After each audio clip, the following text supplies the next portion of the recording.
আল্লাহ ওই সময় আজরাইলকে জিজ্ঞেস করছে, রে আজরাইল, তুমি এই পৃথিবীতে এত মানুষের জান কবজ করলা, কোন সময় তোমার বেশি কষ্ট লেগেছে? আজরাইল বলে, আল্লাহ, আমার দুইটা মানুষের জান কবজ করতে বেশি কষ্ট হয়েছে। দুইটা মানুষের জান কবজ করতে আমার কষ্ট হয়েছে। হায়াতুল হায়াওয়ানের মধ্যে এসেছে, আল বিদায়া ওয়ান নিহায়ার মধ্যে এসেছে। আজরাইল বলে, আমার দুইটা মানুষের জান কবজ করতে সবচেয়ে বেশি কষ্ট হয়েছে। আল্লাহ তাআলা বলে, আজরাইল, কোন দুইটা মানুষ? বলে, আল্লাহ, সমুদ্রের মধ্যে একদিন একটা জাহাজ ডুবে গিয়েছিল। ওই জাহাজের মধ্যে একজন গর্ভবতী মহিলা ছিল, সে ছিল প্রেগন্যান্ট। যখন সমুদ্রের মধ্যে জাহাজটা ডুবে গেল, নদীর তরঙ্গমালা ঢেউগুলো জাহাজটাকে যখন একেবারে বাড়ি দিতে শুরু করলো, জাহাজটা ফেটে চূর্ণ বিচূর্ণ হয়ে গেল। মানুষগুলো বাঁচার জন্য আর্তনাদ করতেছে, তোমার কাছে সাহায্য চাচ্ছে। ওই অবস্থায় ওই সমুদ্রের মধ্যে জাহাজের তক্তার উপরে একটা মহিলা, গর্ভবতী মহিলা, ওই তক্তা ধরে কোন রকম বেঁচে ছিল। কিন্তু তার পেটে ছিল সন্তান। সন্তানটা প্রসব করবে এই অবস্থায় আপনি আমাকে হুকুম দিয়েছেন, যাও যাও, এই মহিলার জান কবজ করে নিয়ে আসো। ওই সময় আমার খুব মায়া লেগেছিল, এই অবস্থায় যদি আমি এই মহিলার জান কবজ করি, এই মহিলারই কি হবে আর বাচ্চাটারই কি হবে? তাও সমুদ্রের মধ্যে প্রচন্ড ঢেউ। যদি তীরে হতো অথবা কোনো লোকালয় হতো, আমার এত মায়া লাগতো না। আজরাইল বলে, ওই সময় আমার খুব মায়া লেগেছে যে এই মহিলার সন্তানের কি অবস্থা হবে আর মহিলার কি অবস্থা হবে। আজরাইল বলে, আল্লাহ, আমার হাতে তো কোনো ক্ষমতা নাই, সর্বময় ক্ষমতার মালিক কি? আরো জোরে বলেন, কে?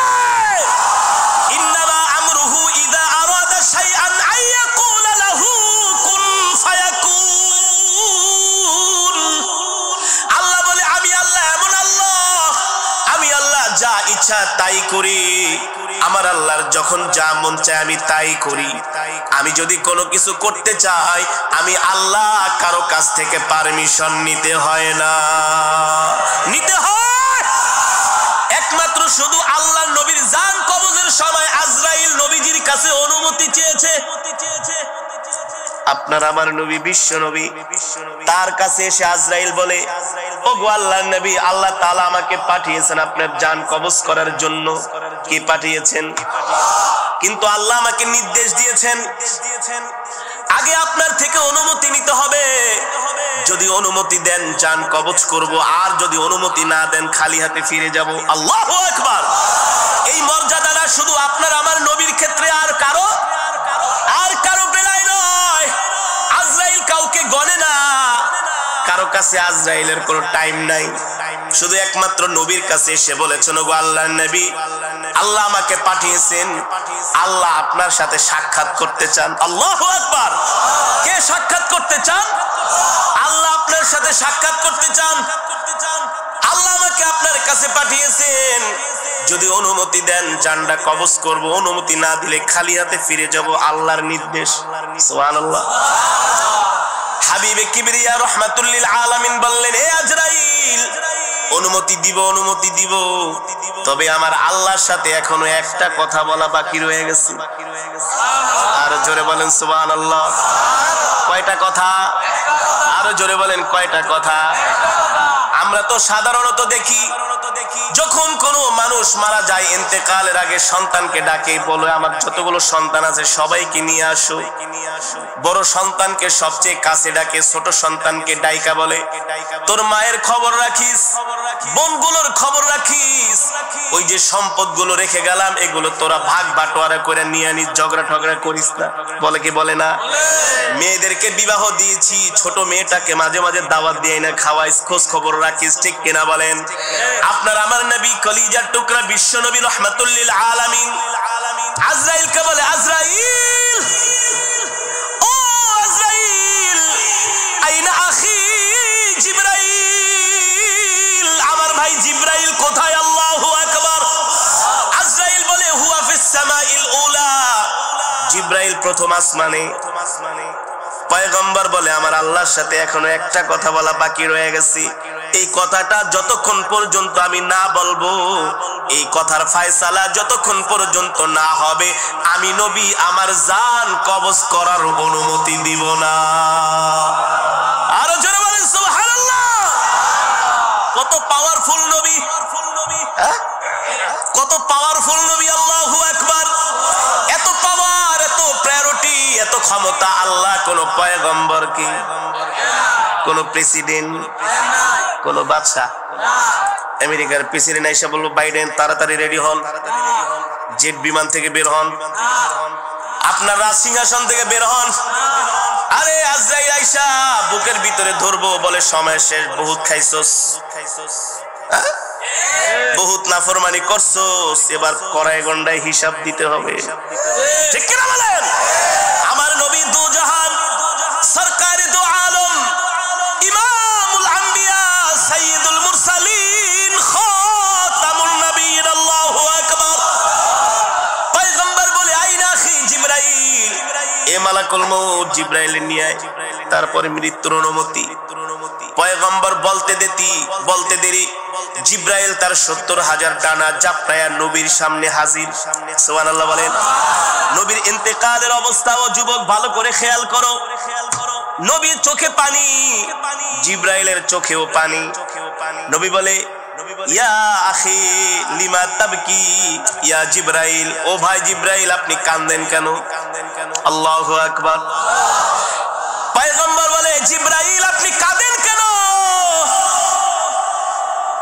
জিবরাইল বলে গো আল্লাহর নবী, আমি কাঁদি তো কাঁদি, কারণ আছে, আপনি কাঁদেন কেন? আল্লাহু আকবার।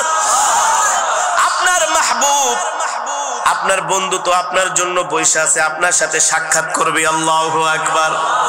আপনার জন্য জান্নাত রেডি, আপনার জন্য হুর গিলমান সব রেডি। আপনি তো দোজাহানের বাদশা, দুনিয়া তো বাদশাহী করছেন, জান্নাত আপনি বাদশা। আল্লাহু আকবার। আপনার সুপারিশ ছাড়া কেউ জান্নাতে যেতে পারবে না। আপনি আগে জান্নাতের তালা খুলবেন, এরপরে সব পয়গম্বররা জান্নাতে যাবে, এর আগে আল্লাহ কাউকে পারমিশন দেবে না। আপনি কেন কাঁদতেছেন? আরে আপনি তো দুলা, আপনি তো বর, আপনাকে নেওয়ার জন্য ফেরেশতারা তৈয়ার, আপনাকে সংবর্ধনা দিয়ে আল্লাহর কাছে নিয়ে যাবে, জান্নাতে নিয়ে যাবে। আমি তো জিবরাইল কাঁদি কাঁদি, আপনি কাঁদেন কেন? নবীজি বলে জিবরাইল তুমি বলো, তুমি কাঁদো কেন?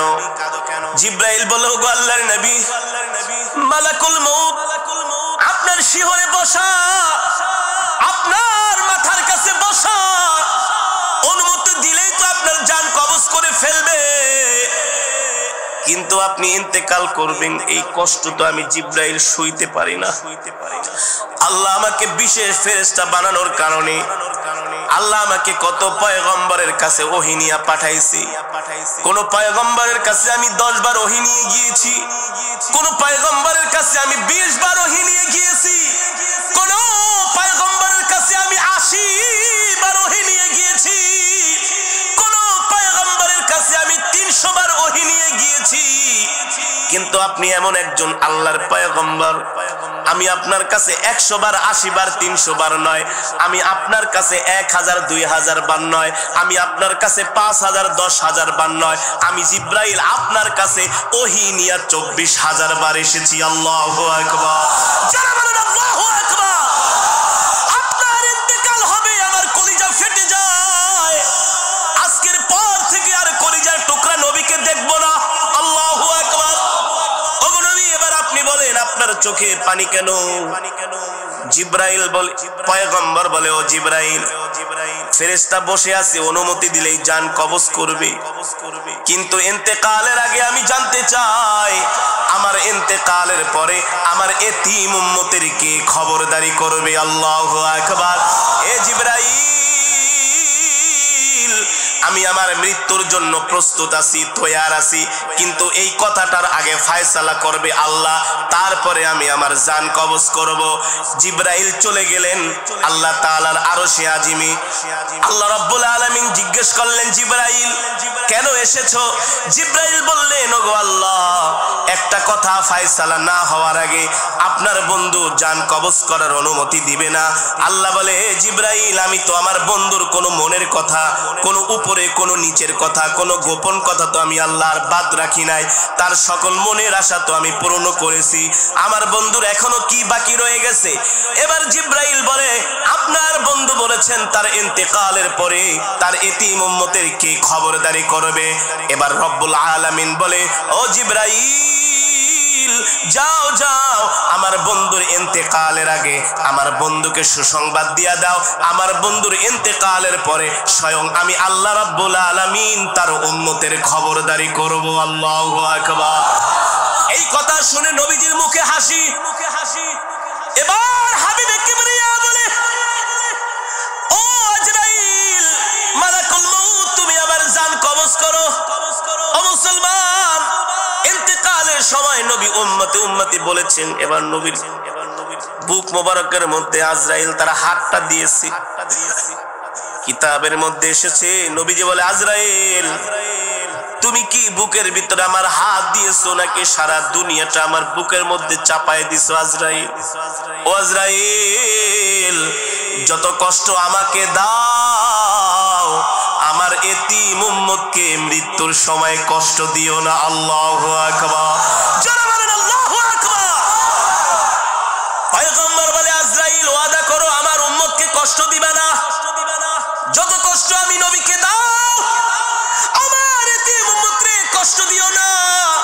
যে উম্মতরা আমাকে না দেখা আমার নামে দুরূদ পড়েছে, আল্লাহু আকবার, যে উম্মত কোনদিন আমাকে দেখে নাই, আমার নাম শুনে আমার ইজ্জত রক্ষা করার জন্য ময়দানে নেমেছে, যে উম্মত কোনদিন আমাকে দেখে নাই, আমাকে যদি কেউ গালি দিয়েছে আমার উম্মত সহ্য করে নাই, তার জীবন দেওয়ার জন্য, আমাকে খুশি করার জন্য রাজপথে নেমে আমার মহব্বতে শাহাদাত বরণ করেছে। ঠিক কিনা বলি?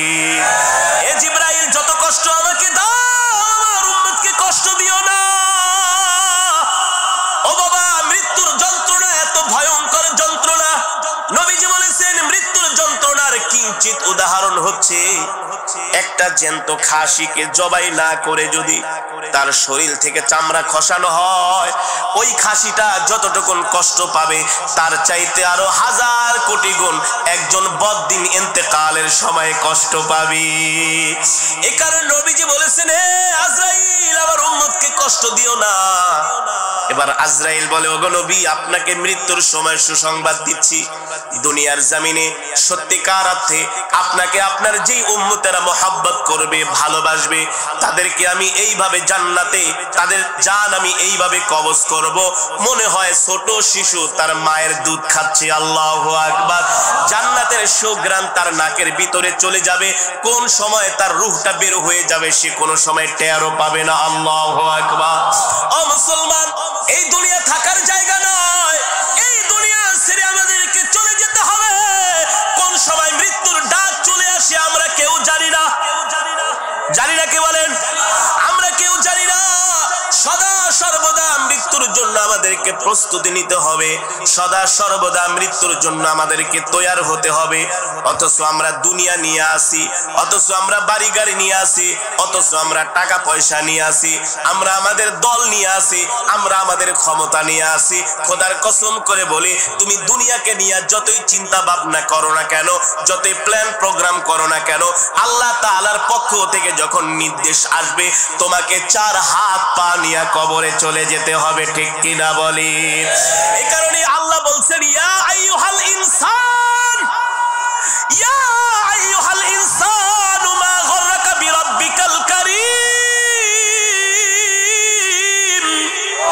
আল্লাহ বলছে, দুনিয়ার মানুষ, পৃথিবীর এমন কোন শক্তি আছে যারা তোদেরকে আমার আল্লাহর কাছ থেকে দূরে সরায় রাখে? আল্লাহ বলেন, আল্লাযী খলাকাকা ফাসাওয়াকা ফাআদালাক ফি আইয়ি সূরাতিন মা শাআ রাক্কাবাক। এ মানুষ, তোর কোনো অস্তিত্ব ছিল না, তুই ছিলি অস্তিত্বহীন। আমি আল্লাহ এক ফোঁটা নাপাক পানি থেকে তোকে সৃষ্টি করেছে। ঠিক কিনা বলেন? অন্য আয়াতে আল্লাহ বলছেন, কাইফা তাকফুরুনা বিল্লাহ, কিভাবে তুই আল্লাহর সাথে কুফরি করস, আর কিভাবে তুই মুসলমান হইয়া ইসলামের বিরুদ্ধে কথা বলস। ঠিক কিনা বলেন?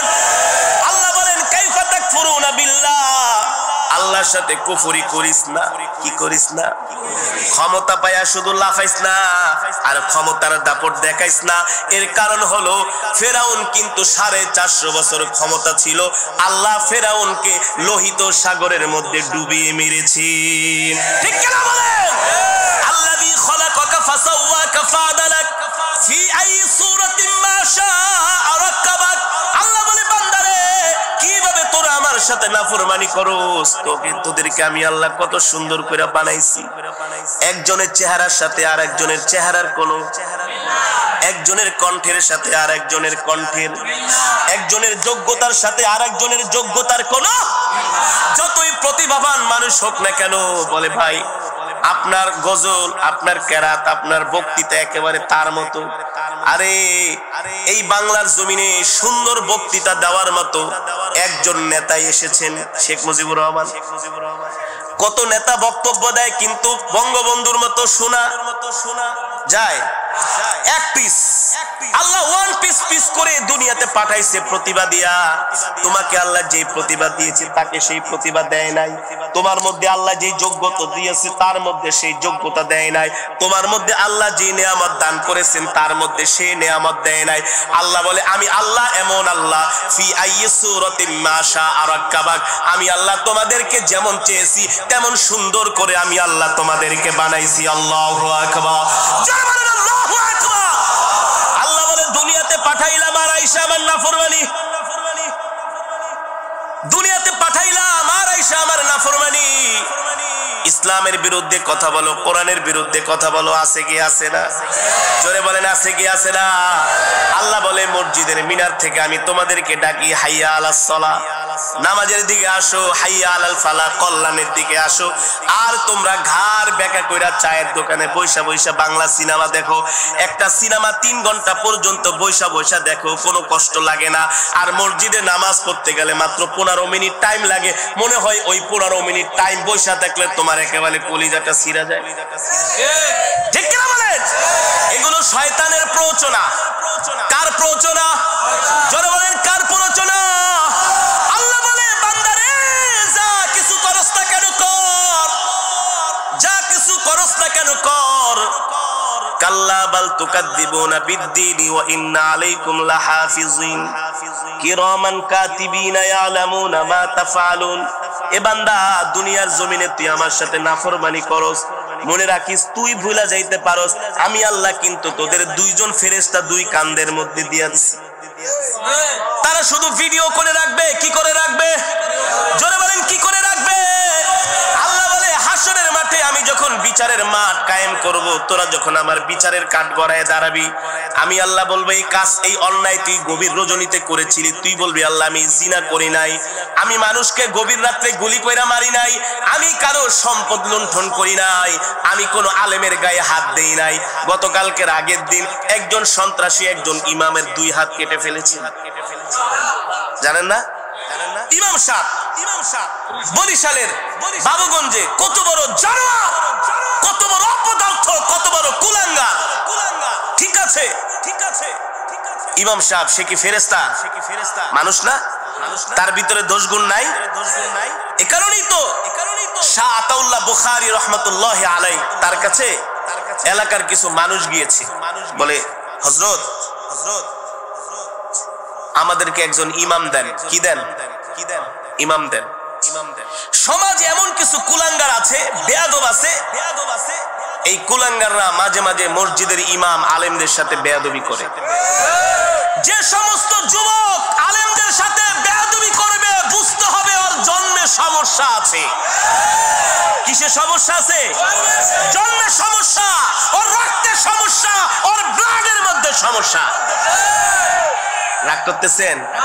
প্রমাণ দিব। ওলীদ ইবনে মুগীরা কে? ওলীদ ইবনে মুগীরা আমার নবীকে গালি দিয়েছে। ওমর এসে খেপে গেছে, ওগো নবী আপনাকে ওলীদ গালি দিছে মুগীরা, অনুমতি দেন, একেবারে কল্লা ফেলে দিব। নবীজি বলে আরে ও তো গালি দিবে, ওর তো জন্মের সমস্যা আছে। কিসের সমস্যা? জন্মের সমস্যা আছে। যুবক তোমাদেরকে এই কথাগুলো এই জন্য বলে যায়, যতই নামাজ পড়ো, যতই আমল করো না কেন, চাইলেই কেউ আলেম হতে পারে না। এটা মাওলার পক্ষ থেকে কবুলিয়ত মঞ্জুরি হয়ে আসতে হয়। আরে মিয়া, কত শত শত কোটি টাকার মালিক আমার সাথে পড়াশোনা করেছে, প্রাইভেট গাড়ি দিয়া বাবা এনে মাদ্রাসায় দিয়ে যেত, 3 বেলা দুধ, কলা, মাখন, খাসি, গরু খাওয়াইতে খাওয়াইতে ফার্মের মুরগি বানায় ফেলাইছে। কোরআন শরীফ 10 পারা পড়ে আর 5 পারা ভুলে যায়।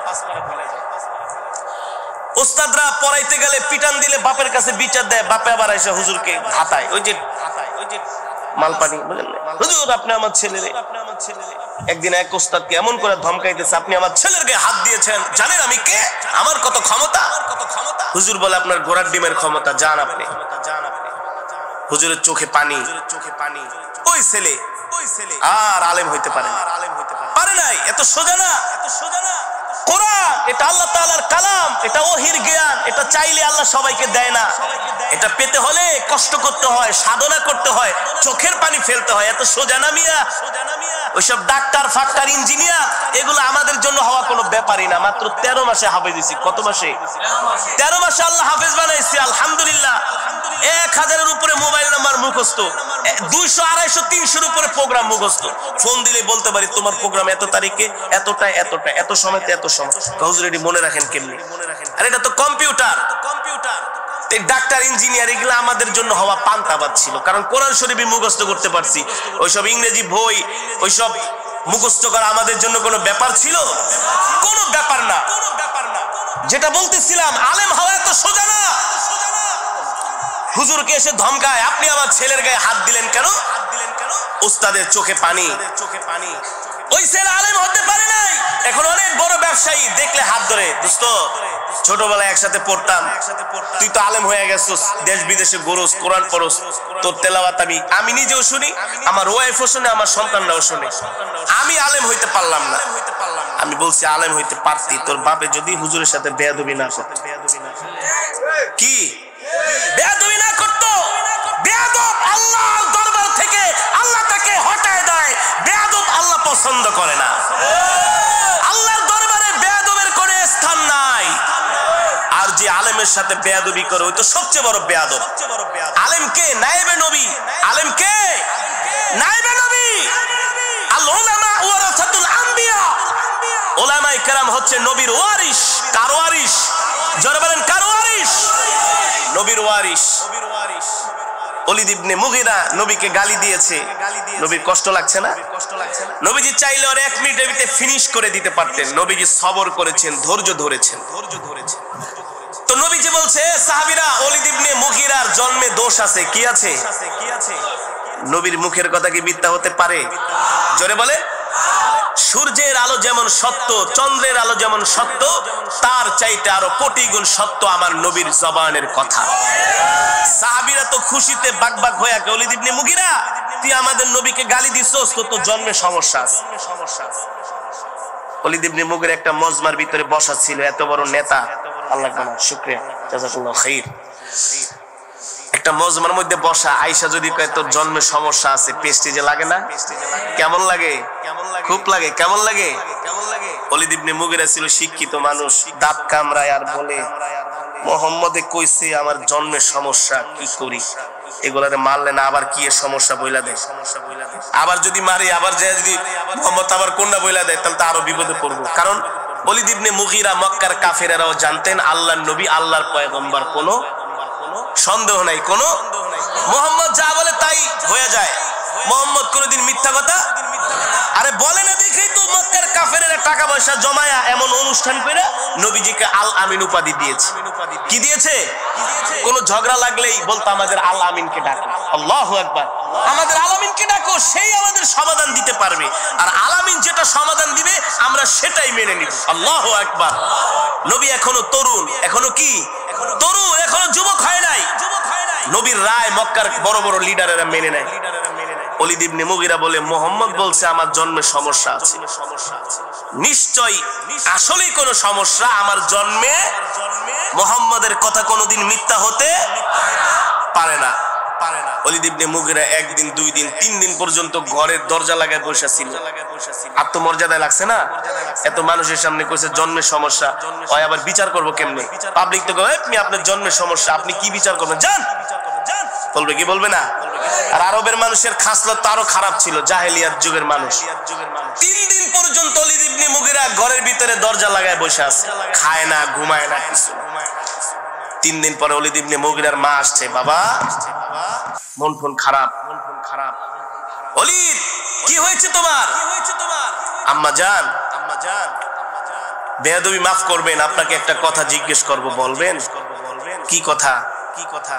আম্মা জান, আব্দুল মুত্তালিবের নাতি, আবু তালেবের ভাতিজা মুহাম্মদ ইবনে আব্দুল্লাহ, যাকে আমরা আল আমিন বলে সবাই মানি, ওলীদ ইবনে মুগীরার মা বলে আমিও তো মানি, সে তো আমাদের আল আমিন। বলে মা, আপনি কি আল আমিনের মুখের কথা বিশ্বাস করেন? ওলীদ ইবনে মুগীরার মা বলে বাবা, তোর কথা আমার কথা সকলের কথা মিথ্যা হতে পারে, কিন্তু মুহাম্মদের জবান দিয়ে যেই কথা বের হয় তার মধ্যে মিথ্যার কোনো অবকাশই নাই। আরো জোরে বলেন সুবহানাল্লাহ। এবার ওলীদ ইবনে মুগীরা বলে আম্মা জান, আমি মুহাম্মদকে একটা গালি দিয়েছিলাম, সে আমাকে প্রতি উত্তরে গালি দেয় নাই। কি করে নাই? প্রতি উত্তরে সে আমাকে গালি দেয় নাই, কিন্তু তার সঙ্গী শিষ্যদেরকে দিয়ে আমাকে বলেছে সবার সামনে আমার নাকি জন্মের সমস্যা আছে। আম্মা জান সত্যি করে বলেন, আসলে কি আমার জন্মের সমস্যা আছে? ওলীদ ইবনে মুগীরার মা কতক্ষণ চুপ করে থেকে বলে বাবা কিছু মনে করো না, আব্দুল মুত্তালিবের নাতি, আবু তালিবের ভাতিজা মুহাম্মদ ইবনে আব্দুল্লাহ যা বলেছে তার কথার মধ্যে বিন্দু মাত্র কোনো সন্দেহ নাই, আসলেই তোমার জন্মের সমস্যা আছে। জোরে বলেন আল্লাহু আকবার। বলে মা সেটা কিভাবে? বলে তোমার বাবা তো ছোটবেলায় মারা গেছে। একদিন টিপটিপ বৃষ্টি হতেছিল, সন্ধ্যার সময় আমি আমার ঘরে একা ছিলাম, ওই সন্ধ্যার মধ্যেই তোমার চাচা এসে আমার ঘরে ঢুকেছে, তারপর তোমার জন্ম হয়েছে। তাহলে সমস্যা তো আছে। তার মানে পয়গম্বরদেরকে যারা গালি দেয় তাদের জন্মের সমস্যা, পয়গম্বর ওয়ারিসদেরকে যারা গালি দেয় তাদের জন্মের সমস্যা। বিশ্বাস করেন না? আলেমদেরকে কেউ গালি দিতে পারে, আলেমরা কি বা করে এমন? একজন মসজিদের ইমাম তার 2 হাত কেটে ফেলা হয়েছে। আজ পর্যন্ত শুনছেন কোন মসজিদের ইমাম কোন মাদ্রাসার ছাত্র কোন মানুষের গায়ে হাত দিয়েছে? বলতে পারবেন? পারবেন না। আমরা তো শুধু মার খেয়েই গেলাম, আমরা তো শুধু রক্ত দিয়েই গেলাম। সেই ভারতবর্ষ থেকে শুরু করে পাকিস্তান আমল থেকে শুরু করে আজ পর্যন্ত আলেমরা শুধু রক্ত দিয়েই গেছে, কিন্তু কারো রক্ত নেয় নাই। আমাদেরকে মারেন, আমরা আপনাদের জন্য দোয়া করি। আমরা কি করি? দোয়া করি। আতাউল্লাহ বুখারীর কাছে লোকজন এসে বলে একজন ইমাম দেন। বলে ইমাম চাইছো? বলে হুজুর শর্ত আছে, কিছু কোয়ালিটি লাগবে। কি কোয়ালিটি? বলে আমাদের ইমাম সত্যবাদী হতে হবে, ন্যায়পরায়ণ হতে হবে, ধার্মিক হতে হবে, তাকওয়াবান হতে হবে, মিথ্যা কথা বলবে না, একেবারেই থাকতে হবে, সেই থাকতে হবে। আতাউল্লাহ বুখারী বলে বাবা তোমরা তো আমার কাছে ইমাম চাইতে আসো নাই, তোমরা তো আমার কাছে নবী চাইতে আসছো। কি চাইতে আসছো? কারণ তোমরা যে কোয়ালিটির কথা বলছো এই কোয়ালিটি কোন ইমামের মাঝে, এটি নবীদের কোয়ালিটি। একজন ইমাম সেও রক্তে মাংসে গড়া একজন মানুষ, ভুল ত্রুটি তার মধ্যে কিছু থাকতেই পারে, কিন্তু তোমাদের চাইতে বেশি না। তোমাদের চাইতে কি বেশি না? আল্লাহ আলেম তাদেরকে নির্বাচিত করেছেন যাদের দ্বারা আল্লাহ এই দুনিয়ার জমিনে ইসলামকে জিন্দা রাখবেন। কি রাখবেন? ইসলামকে কি রাখবেন? জিন্দা রাখবেন, ইসলামকে হেফাজত করবেন। যারা আপনাদেরকে মৃত্যুর ভয় দেখাবে, কোরআন থেকে মৃত্যুর আলোচনা করবে, আলেম সমাজ যদি বাংলার জমিনে বেঁচে না থাকতো, এদেশের মুসলমান গোমরা হয়ে যেত, বেঈমান হয়ে যেত। ঠিক কিনা বলেন? এ কারণে আলেমদের সাথে কখনো বেয়াদবি করবেন না। আর আলেমদের সাথে যে বেয়াদবি করবে মৃত্যুর সময় তার জবানে কালেমা নসিব হবে না। মাঝে দুই একটা ভুল ত্রুটি আলেমদের দ্বারা হতে পারে না? পারে না? হতে পারে। সে তো রক্তে মাংসে গড়া মানুষ, রক্তে মাংসে গড়া মানুষ। তার একটা ভুল হয়ে গেছে, আল্লাহর জন্য ক্ষমা করে দেন। যদি মনে কষ্ট দিয়া থাকে আল্লাহর জন্য ক্ষমা করে দেন। আপনি যে তার দুইটা হাত কাটা দিলেন। মাঝে মাঝে দেখা যায় সুদের বিরুদ্ধে ওয়াজ করলে ইমাম সাহেবকে ধরে মারে, গাজার বিরুদ্ধে, ইয়াবার বিরুদ্ধে, ফেন্সিডিলের বিরুদ্ধে ওয়াজ করলে ইমাম সাহেবকে ধরে মারে। বানায় বলতেছি, বানায় বলতেছি, অভাব নাই। বাবা সবচেয়ে বড় কথা হলো মৃত্যুকে ভয় করতে হবে। কিসে? জোরে বলেন। মৃত্যু আসবে কি আসবে না? এই কারণেই আমিরুল মুমিনিন খলিফাতুল মুসলিমিন হযরত ওমর আযম ওমর ফারুক রাদিয়াল্লাহু তাআলা আনহু বেশি বেশি মৃত্যুর আয়াত পড়তেন। কুল্লু নাফসিন যায়িকাতুল মাউত। এই আয়াত আল্লাহর নবীর সাহাবী হযরত ওমর বেশি বেশি পড়তেন। আর রাস্তা দিয়ে হাঁটতেন, কোন মানুষ যদি ইন্তেকাল করত ওই কবরের মধ্যে ওমর যায়া শুয়া পড়তেন আর বলতেন, হায় রে কবর, তুই তো আমার জন্য প্রথম ঘাঁটি। কবর এমন এক ঘাঁটি, এই কবর থেকে যদি কোনো মুমিন মুক্তি পাওয়া যায় আর প্রত্যেকটা ঘাঁটি আল্লাহ তার জন্য সহজ করে দিবে। ঠিক কিনা বলেন? কবর এমন একটা ঘাঁটি, এটাই হচ্ছে একজন মুর্দারের জন্য, একজন মৃত ব্যক্তির জন্য সবচেয়ে বড় ঘাঁটি। যদি আমল নামা ভালো হয়, কবরের মধ্যে তার জন্য জান্নাতের পর বিছিয়ে দেওয়া হবে, জান্নাতকে প্রশস্ত করে দেওয়া হবে। আর আমল যদি খারাপ হয়, কবর বলে আমি কাউকে চিনি না, এমন চাপা দিব শরীরের হাড্ডি গুড্ডিগুলো একেবারে একাকার করে ফেলবো। ঠিক কিনা বলেন? এই কারণেই তো হযরত ফাতেমা যখন ইন্তেকাল করলেন, কবরের সামনে দাঁড়ায় বলা হলে, কবর তোমার মধ্যে কাকে রাখবো জানো? তোমার মধ্যে রাখবো হাসান হোসাইনের মা, তোমার মধ্যে রাখবো আল্লাহর নবীর কন্যা, তোমার মধ্যে রাখবো বেহেশতের সরদারিনী। কবর বলে আমি এত কিছু চিনি না। আমল যদি ভালো হয় ওয়েলকাম, আমল খারাপ হলে এমন চাপা দিব হাড্ডি গুড্ডি মাটির সাথে মিশিয়ে দিব। এ কারণে আপনাদের হাতে ধরি পায়ে পড়ে অহংকার দেখাবেন না, সম্পদের বড়াই দেখাবেন না, ক্ষমতার দাপট দেখাবেন না। এই দুনিয়াতে আজকে আছি কালকে নাই। এক মুসলমান আর এক মুসলমানকে দিল থেকে ভালোবাসবো। সমাজ থেকে মারামারি, কাটাকাটি, হানাহানি, হিংসা, বিদ্বেষ যাতে দূর হয়ে যায়, সব কিছু দূর করে আমরা এক মুসলমান আর এক মুসলমানকে কলিজা দিয়া ভালোবাসবো। মৃত্যুর জন্য আমরা তৈয়ার হব। কিসের জন্য? আজকে আপনি সম্পদের দাপট দেখান, সম্পদ আছে, ক্ষমতা আছে। যারা বেশি ক্ষমতা, টাকা পয়সার বাহাদুরি দেখায় তাদেরকে মূলত মানুষ মন থেকে ভালোবাসে না। ভালোবাসে? রাস্তা দিয়ে হাইটে গেলে বলে, তুই যদি মইরা যেতি পালং বাজারে তুই মিষ্টি আইনা নিজেও খাইতাম আর মানুষেও খাওয়াইতাম। বলে কি বলে না? আর যদি সুন্দর আখলাকের মানুষ হন, আপনার ইন্তেকালের পরে হাজার হাজার মানুষ আসবে আপনার জানাজায়। যেই শুনবে চোখের পানি ফেলে বলবে, আহ, একটা ভালো মানুষ মারা গেছে, ভালো মানুষ মারা গিয়েছে। এই কারণে আপনাদের হাতে ধরি, পায়ে পড়ি। এই যে মৃত্যুর আলোচনা করলাম, ওয়াজা সাকরাতুল মাউত বিল হক, মৃত্যু এমন এক বিধান, মৃত্যু আমাদের জন্য এমন এক পরোয়ানা, এটা আসবে। এই মৃত্যুর হাত থেকে আল্লাহর নবী পর্যন্ত বাঁচতে পারে নাই। আমরাও সদা সর্বদা মৃত্যুর জন্য আমাদেরকে তৈয়ার হতে হবে, প্রস্তুত নিতে হবে।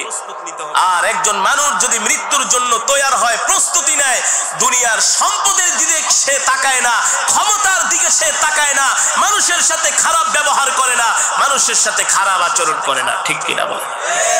এই ওয়াজ মাহফিল এগুলো হচ্ছে ধর্মীয় কাজ। এগুলো কি?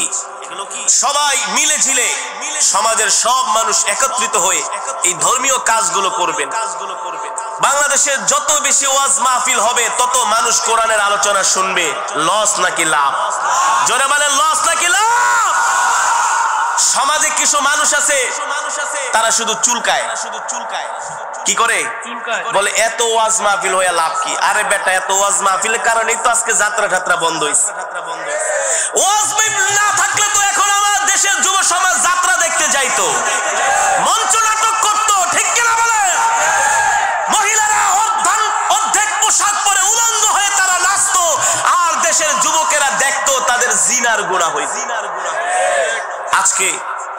বাংলাদেশের হাজার হাজার লক্ষ লক্ষ যুবকের মোবাইলে আমার কোরআনের তেলাওয়াত। যেখানে যাই হুজুর, আগে গান শুনতাম, ফাইটটা যায়, চিদরা যায়, এখন আর এগুলা শুনি না। এই যে দেখেন কোরআন তেলাওয়াত শুনি, বলে হুজুর সকালবেলা ঘুম থেকে ওইটা কোরআন তেলাওয়াত শুনি, ঘুমানোর সময় কোরআন তেলাওয়াত শুনতে শুনতে ঘুমাই। আলহামদুলিল্লাহ বলেন, আরো জোরে আলহামদুলিল্লাহ বলেন।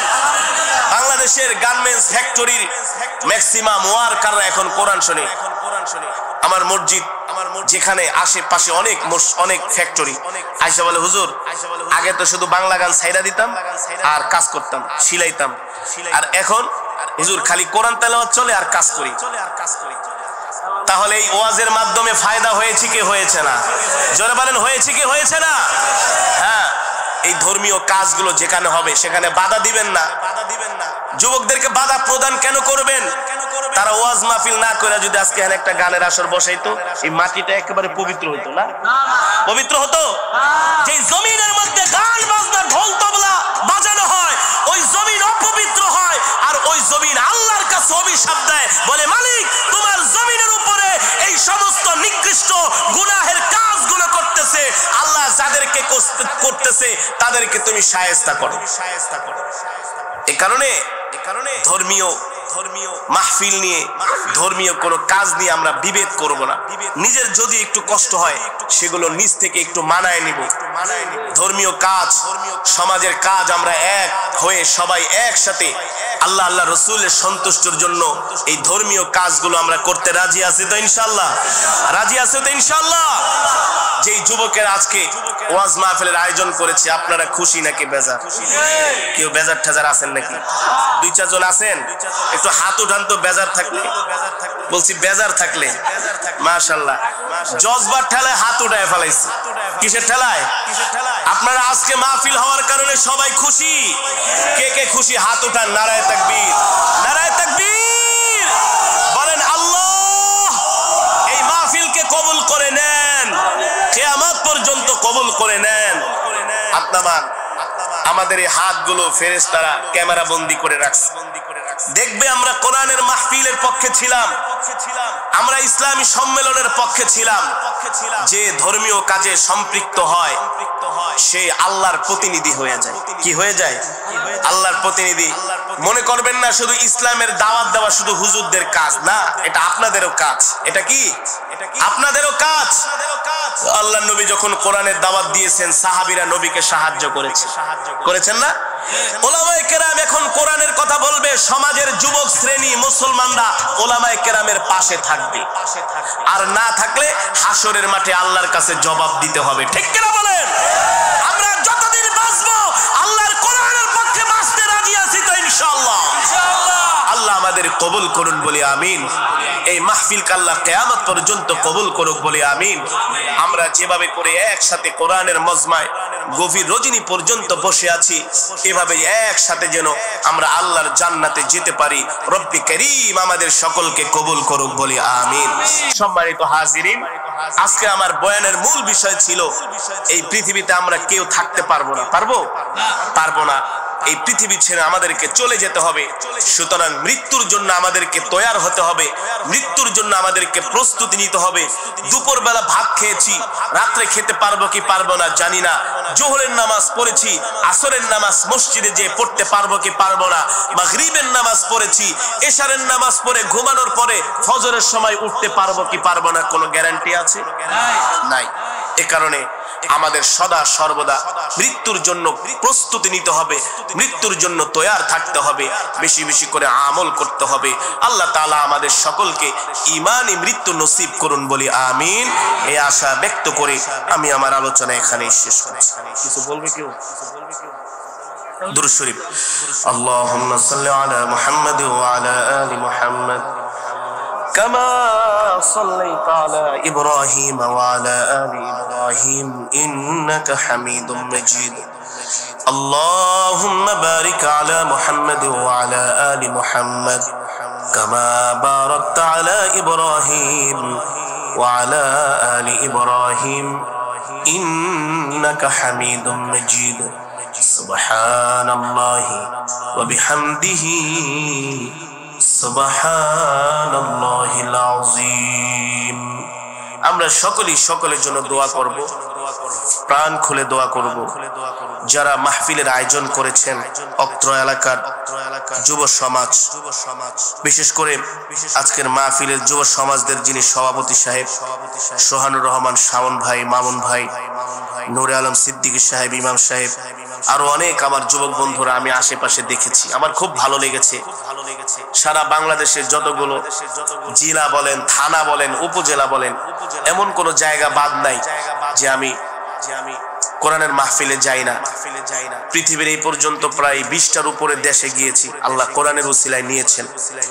সুতরাং আজকে খুব ভালো লেগেছে যে আমাদের শরীয়তপুর জেলায়ও যুবকরা মিলে একটা সংগঠন করেছে, তারা ধর্মীয় কাজ করছে। এই জন্য আমরা অনেকে আনন্দিত, ঠিক কিনা বলেন? আমরা তাদের জন্য প্রাণ খুলে দোয়া করব, তারা যাতে এই ধর্মীয় কাজ, এই ইসলামী সম্মেলন, আরো সামাজিক কর্মকাণ্ড যাতে তারা পরিচালনা করতে পারে। প্রত্যেকটা যুবককে আল্লাহ তাআলা আল্লাহওয়ালা বানায় দেন বলে আমিন। প্রত্যেকটা যুবক যেন আল্লাহ তাআলা হযরত ওমরের মতো, হযরত আলীর মতো তাদেরকে আল্লাহ ঈমানী শক্তি দান করুন বলে আমিন। যুবকরা যদি পরিবর্তন হয়ে যায়, বাংলাদেশেরও পরিবর্তন ঘটবে। যুব সমাজ যদি ইসলামের পথে চলে আসলে বাংলাদেশের প্রতিটা ঘরে ইসলাম ছড়িয়ে যাবে, ঠিক কিনা বলেন? এ কারণে যুবকরা যে কাজগুলো করেছে তাদেরকে আমরা সম্মান জানাই, তাদের জন্য আমরা প্রাণ খুলে দোয়া করব। আপনারা তাদেরকে সহযোগিতা করবেন, বিরোধিতা করবেন না। তারা যদি কোনো ধর্মীয় কাজ করে তাদেরকে সহযোগিতা করবেন। কোন সময় তাদেরকে এমন কোনো কথা বলবেন না যাতে তারা নিরুৎসাহিত হয়, এমন করে তাদেরকে উৎসাহ দিবেন যাতে তারা ধর্মীয় এই কাজগুলো আরো বেশি বেশি করতে পারে। কি বলেন? আল্লাহ আমাদের সকলকে কবুল করুন, আল্লাহুম্মা আমিন। রব্বানা যালামনা আনফুসানা ওয়া ইল্লাম তাগফির লানা ওয়া তারহামনা লানাকুনান্না মিনাল খাসিরিন। রব্বানা আতিনা ফিদ দুনিয়া হাসানাহ وفي الآخرة حسنة وقنا عذاب النار يا أول الأولين يا آخر الآخرين يا ذا القوة المتين يا راحم المساكين يا أرحم الراحمين يا أرحم الراحمين يا أرحم الراحمين يا علي يا عظيم يا حليم يا كريم مولاي كريم আমরা নাফরমান, আপনি রহমান। আয় মালিক, গুনার বোঝা মাথায় নিয়ে ভিক্ষুকের মতো দুইখানা হাত উঠিয়েছি। আল্লাহ আল্লাহ, মেহেরবানি করে আপনি আমাদের তামাম জিন্দেগির গুনাহ খাতাগুলো মাফ করে দেন। আয় মালিক, গুনাহ করতে করতে জীবনটাকে বরবাদ করে দিয়েছি। আল্লাহ, গুনাহ করেছি, স্বীকার করি, বিশ্বাস করি মালিক, কিন্তু আপনার রহমত থেকে নৈরাশ হই নাই গো আল্লাহ। আমাদের গুনার পাহাড়টা আপনার রহমতের দরিয়ার মধ্যে ডুবাইয়া দেন গো আল্লাহ। আয় আল্লাহ, আজকের মাহফিলকে কবুল করে নেন। আল্লাহ, আজকের মাহফিলকে মঞ্জুর করে নেন।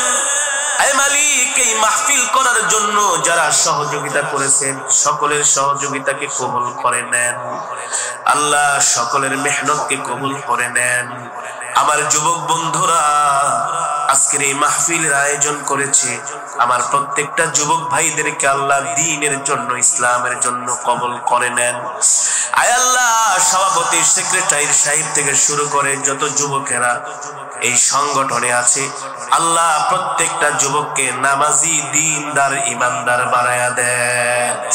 আয় আল্লাহ, অত্র এলাকার গোরস্থানে যত মুর্দেগান শুয়ে আছে, আল্লাহ ও মালিক, সকল মুর্দেগানের কবরে আযাব মাফ করে দেন। আল্লাহ, সকলের কবরকে জান্নাতের বাগান বানায়া দেন। এই মাহফিলকে উসিলা করে এলাকার প্রতিটা ঘরের মধ্যে রহমতের নূর, বরকতের নূর পয়দা করে দেন। আমাদের সাথে অনেক মা বোনেরা হাত উঠেছে, আল্লাহ মা বোনদেরকে মাফ করে দেন, মা বোনদেরকে মাফ করে দেন।